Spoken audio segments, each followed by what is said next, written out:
Everything about me is from the divine, so everything about me is perfect. And instead of fighting myself on the ways I am, I work with myself on the ways I am. I don't fight myself because I like myself. I like myself. So when I wanted my butt to grow, I wasn't going, what is fucking wrong with my butt?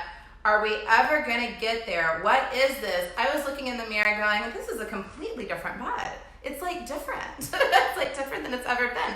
I swear it's a new one.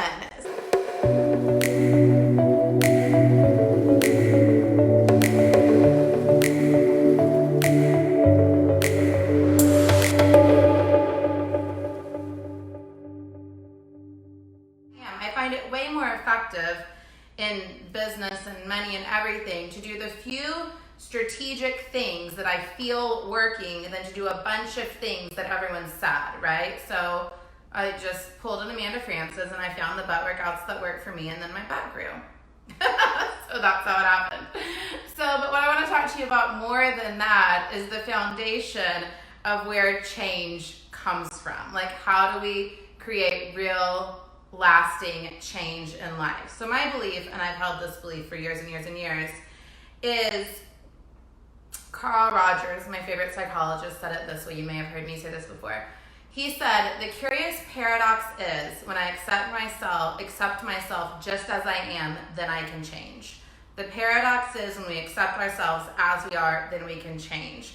So you can imagine if you're going to the gym or choosing to eat more vegetables and you're saying, I'm so fat, this isn't good enough, this isn't working for me, why am I not a naturally skinny girl? Why don't I have the kind of body I want? Why is this harder for me than other people?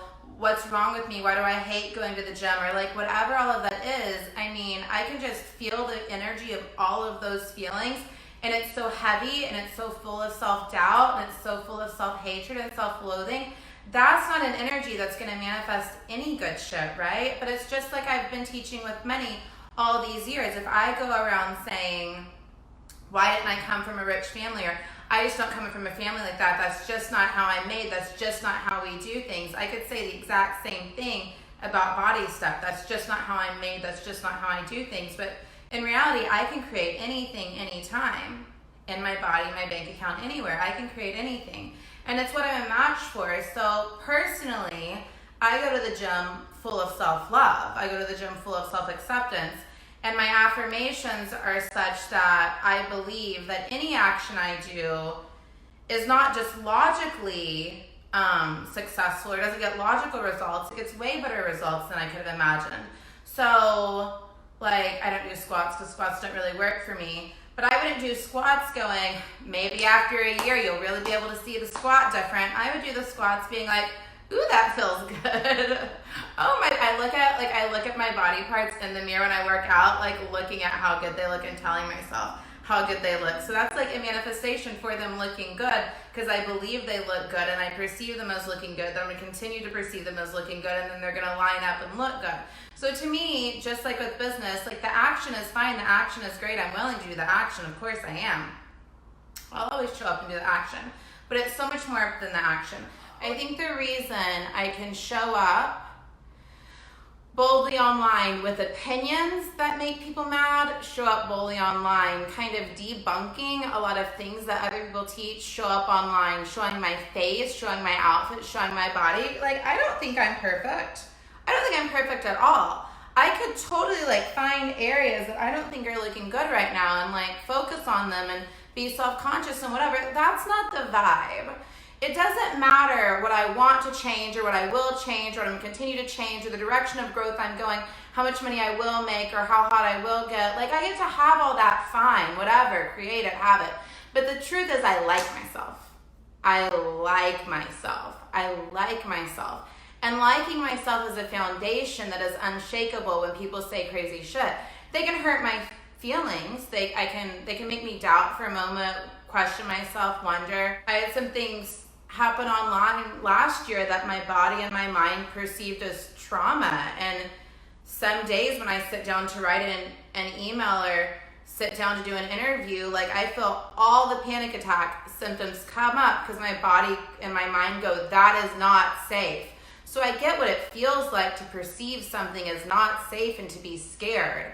I get it just in like the humanness of it's scary, and I get it in the like a trigger, like a trauma trigger is a real fucking thing, and your body and your mind react before you have a chance to know what's going on. So like, it's real shit to put yourself out there. I'm not saying it's not. I mean, it's obviously a journey to heal anything that we perceive as trauma inside of our like human experience.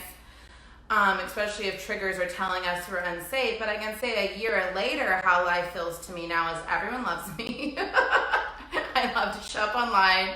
I only receive love. Anything that's not as a love is a lie. I'm back to really Amanda Francising it. And so I expect the best online, and I think I get the best online. I think I get great people who only tell me amazing things like 99% of the time.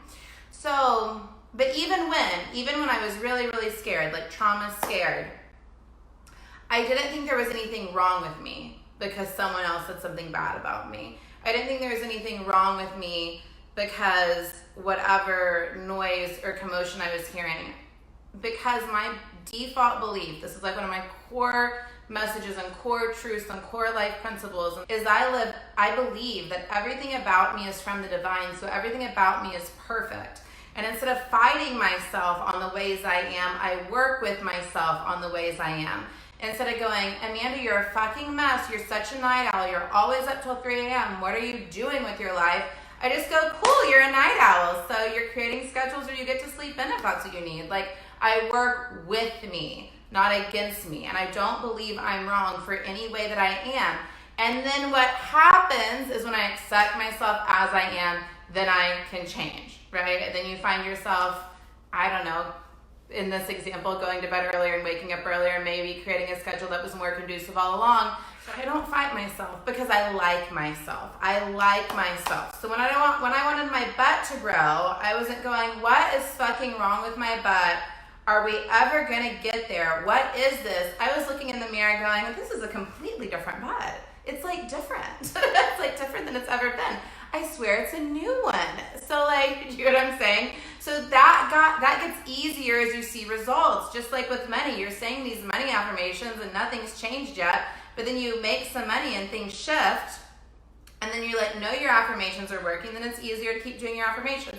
But in the beginning of any journey, there's a little bit of building yourself up. There's a little bit of like acting as if. There's a little bit of pepping yourself up into it when you haven't seen it yet. So, but do you get this? Like, if I don't know, stressed myself out around food or working out or something like that, if I got myself into stress, was not loving myself, was not in a good vibe, I would probably continue to create stagnant results. But say I did whatever, this happens sometimes, you finally decide you did enough and now you like allow yourself to have something else.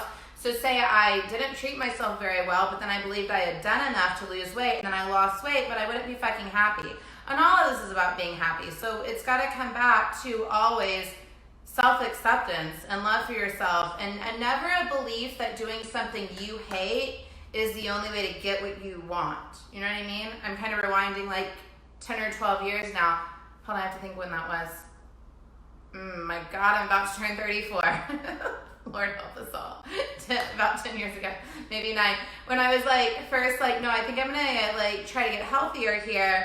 I wasn't like, but I hate vegetables. What's wrong with me? I hate vegetables. I was going, you know what? Veggies are kind of cool with cheese on them. Like I was just working with where I was at, and that's how I do everything. I don't think any way I'm at is bad or wrong, but I'm not going to stay stagnant or stuck in any place I am either. I'm going to be where I am and love myself where I am, but I'm going to get to go wherever the fuck I want to go. So I'm going to always believe there's a way for me to do it in a way that like feels good with me. And anything that you dread doing or hate doing or don't want to do is typically not the vibe I would flow into if I'm creating change. Self-acceptance, first step for long-term change. With curious paradox, when you accept yourself just as you are, then you can change. So all the self-acceptance, then the belief and understanding that things get to grow and change and move forward in ways that truly work for you. I love you, and this was so fun, and I'll talk to you later, and bye.